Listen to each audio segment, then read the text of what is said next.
तो basically used to और B plus use to में जो कंफ्यूज करने वाली बात है, आज हम उसको समझने वाले हैं। Use to and be use to. Basically be use to है क्या, क्या डिफरेंस बताने वाले हैं। देखो आगे चलते हैं। यूज टू जब सिंगल यूज होता है अर्थात without any be verb, is am are, was verb, will be, right, तो ये अब क्या कहलाता है भाई, ये मॉडल वर्ब कहलाता है। मॉडल्स आपने पढ़े होंगे, और मॉडल के बाद हमेशा क्या आती है, वी वन। देखो कोई एक्शन किया करता था, पास्ट की बात करता है, अक्सर पास्ट को दर्शाता है।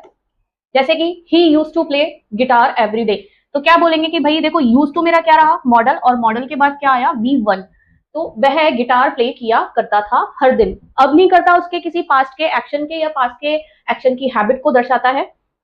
We use to sit together in school days, तो हम अपने स्कूल डेज के पिछले समय की बात कर रहे हैं कि भाई हम क्या किया करते थे, हम साथ में बैठा करते थे। तो ये जो यहाँ पर यूज्ड टू है, ये दोनों मिलकर के ही मॉडल वर्ब कहलाते हैं, जो कि हमारे पास्ट की हैबिट को दर्शाता है। वही जब हम बी प्लस यूज टू की बात करें, क्योंकि दोनों प्रकार के सेंटेंस पूछे जाते हैं और कंफ्यूजन क्रिएट हो जाता है, तो उसी का डिफरेंस देख लीजिएगा।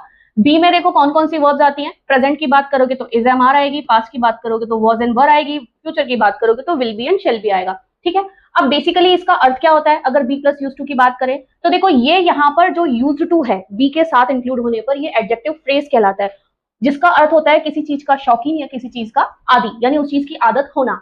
और एक और मोस्ट इंपॉर्टेंट बात जो कि यहाँ पे एज अ नोट भी मेंशन कर दिया है, if two is part of a phrase, अगर ये जो टू है किसी फ्रेज का हिस्सा होता है, then use ING form of the verb, तो उस टू के बाद में कभी भी वी वन यूज नहीं होता, वर्ब की जो आईएनजी फॉर्म है, प्रेजेंट पार्टिसिपल है, वो यूज किया जाता है, जिसे कि प्रोग्रेसिव वर्ब भी कहते हैं।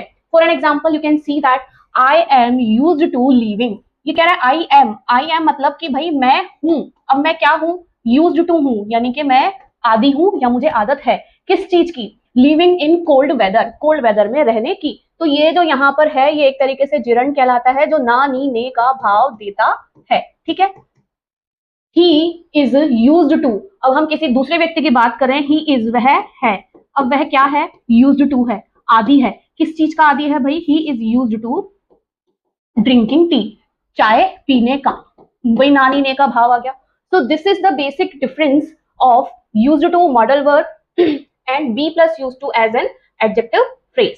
आई होप आप सभी को समझ आया होगा। देख लीजिए, used to as modal verb and this used to is adjective phrase.